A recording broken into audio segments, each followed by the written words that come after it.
जो हम शुरू करने जा रहे हैं वीडियो बनाना, तो इसका टॉपिक है कि मैंने 20 लाख 25 लाख रुपए खो दिए बेटिंग में, स्पोर्ट्स बेटिंग। मैं बेसिकली क्रिकेट पे बेटिंग करता रहा हूँ, शायद 4-5 साल हो गए।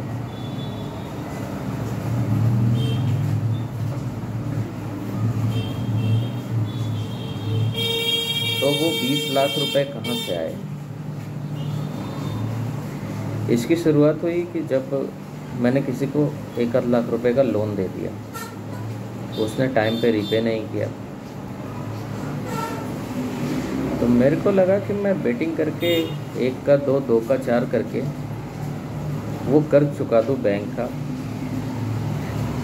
फिर ये जो मेरे पैसे हैं ये मेरे ही रह जाएं।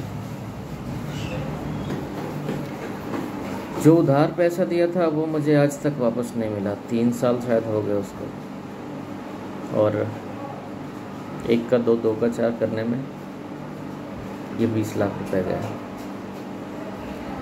मैं हारता गया, बैंक्स लोन देते गए। पहले मेरे बैंक का लोन मैंने यूज़ किया, मेरे 2 बैंक थे, एक ICICI और एक HDFC, दोनों से लिया। जब उनका ख़त्म हो गया तो इंड मनी करके एक ऐप आता है जो आपके इन्वेस्टमेंट ट्रैक करता है वगैरह वगैरह, तो कुछ फ्री का माल दे रहे थे, US स्टॉक्स दे रहे थे। अमेज़ॉन से शॉपिंग करने पे मेरे पास कार्ड था तो मैं उसका करता था तो देते थे, तो उस चक्कर में डाउनलोड किया था। तो इंड मनी से पहले शायद मेरे को क्रेड ने ऑफ़र किया था 2-4 लाख का लोन, पता नहीं कितना था अमाउंट, तो मैंने पूरा का पूरा ले लिया 3-4 बार करके। लेके सारे पैसे ख़त्म हो गए। इंड मनी ने फिर 3-4 लाख जो भी दिया वो भी 2-3 बार करके सारा ले लिया।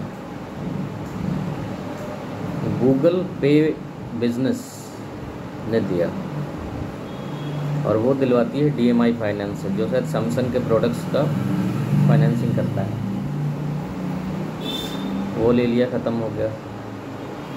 मैं AEPS का काम करता हूँ इधर बैठ के, तो रैपी पे कंपनी है, उन्होंने दिलवाया 1 लाख का लोन, वो भी ले लिया, ख़त्म हो गया। सबसे बाद में SBI कार्ड है मेरे पास, तो उन लोगों ने लोन ऑफ़र किया 2 लाख रुपए के लगभग का, वो भी ले लिया। नीरो से लिया 1 लाख रुपए का शायद, बहुत प्रोसेसिंग चार्ज है उनका। नावी से लिया 50,000। फ्लिपकार्ट के एसोसिएट कंपनी है रिंग करके, उससे लिया 50,000। ये सब जो मैं ले रहा था ये इसलिए ले रहा था कि बाकी लोन की EMI भरी जा सके, और जब इनसे मैं पैसे लेता था तो उससे कुछ पैसे तो भरता था, बाकी के पैसे मैं 1 का 2 करने के चक्कर में साइट्स पे हार जाता था। ये कहानी बहुत लोग की हो सकती है।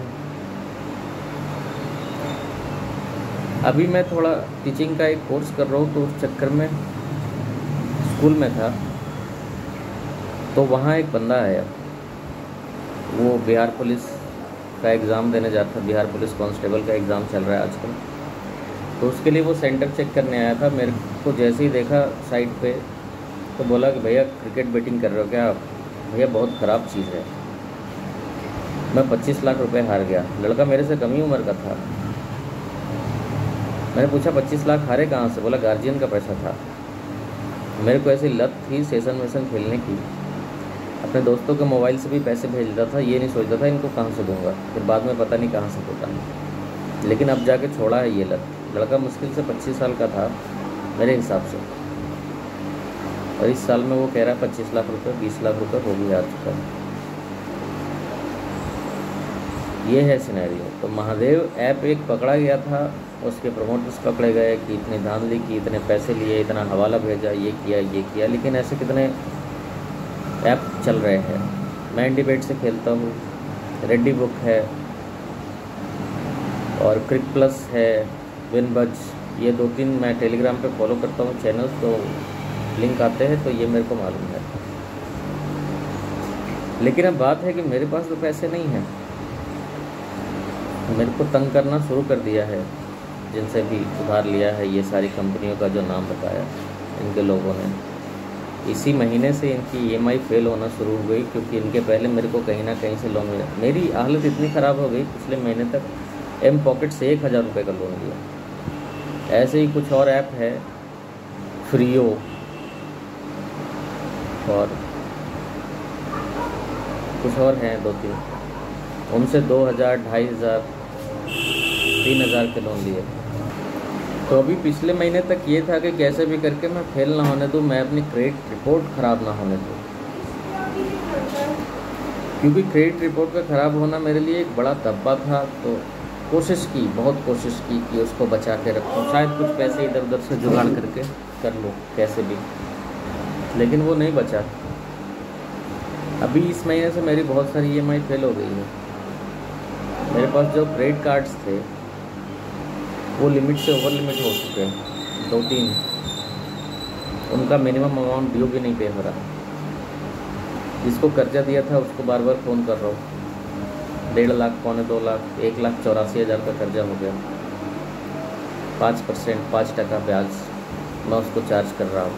पहले 4% पे देता था कि 1 महीने में वो पैसे वापस करने का वादा करके लिया, लेकिन मैं कोई सर्टिफाइड लेंडर तो नहीं हूँ, ना ही हैबिचुअल, तो मेरे को ये लेंडिंग का आइडिया नहीं। इधर जो लोकल लोग देते हैं वो उनसे स्टाम्प पे साइन करवाते हैं, ब्लैंक चेक लेते हैं, उनका एक सिस्टम है।